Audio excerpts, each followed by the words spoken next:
ایک شخص نے بیوی کو طلاق دے دی۔ وجہ بیان کرنے پر پتہ چلا، یہ کہتا ہے کہ یہ ہر وقت موبائل پر دوستوں کے ساتھ بات چیت کرتی اور میسج کرتی، چیٹنگ کرتی اور گفتگو میں مصروف رہتی۔ اسے پیغام اس کا شوہر بھیجتا تو وہ جواب نہیں دیتی تھی۔ گھر آ کر پوچھا کہ میرے میسج کا جواب کیوں نہیں دیا؟ اس نے کہا کہ وہ اپنے دوستوں کے ساتھ چیٹنگ میں مصروف تھی۔ اس کی یہ بات سنتے ہی وہ غصے میں آ گیا اور اس نے بیوی کو طلاق دے دی۔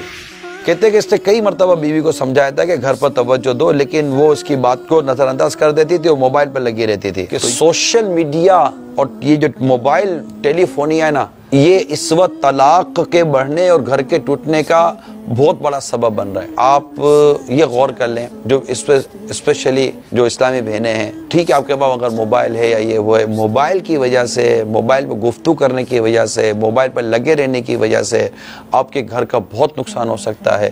آپ کا شوہر ڈسٹرب ہو سکتا ہے، آپ کی ساس ڈسٹرب ہو سکتی ہے، آپ کے بچے رول سکتے ہیں، کیونکہ یہ ایک ٹیلی فونیا بھی ہے نا، یہ بعض اوقات مرض کی صورت اختیار کر جاتا ہے، اور سوشل میڈیا پر لگے رہنا یہ بھی مرض کی صورت اختیار کر جاتا ہے۔ یہ بنیادی بات عرض کر دوں، عقل مند بیوی کی میں نے علامت جہاں پڑھی ہے کہ یہ ہر اس عادت کو چھوڑ دیتی ہے کہ جس سے تنازع ہوتا ہو۔ یہ عقل مند بہو کی علامت میں نے پڑھی تھی کتاب میں، کیونکہ اس سے گھر خوشحال رہتا ہے۔ بات سمجھنے کی کوشش کریں، شوہر ایک چیز کو پسند نہیں کرتا اور وہ کام کرنا آپ پر نہ فرض ہے نہ واجب ہے، اس کام کو ترک کر دیں۔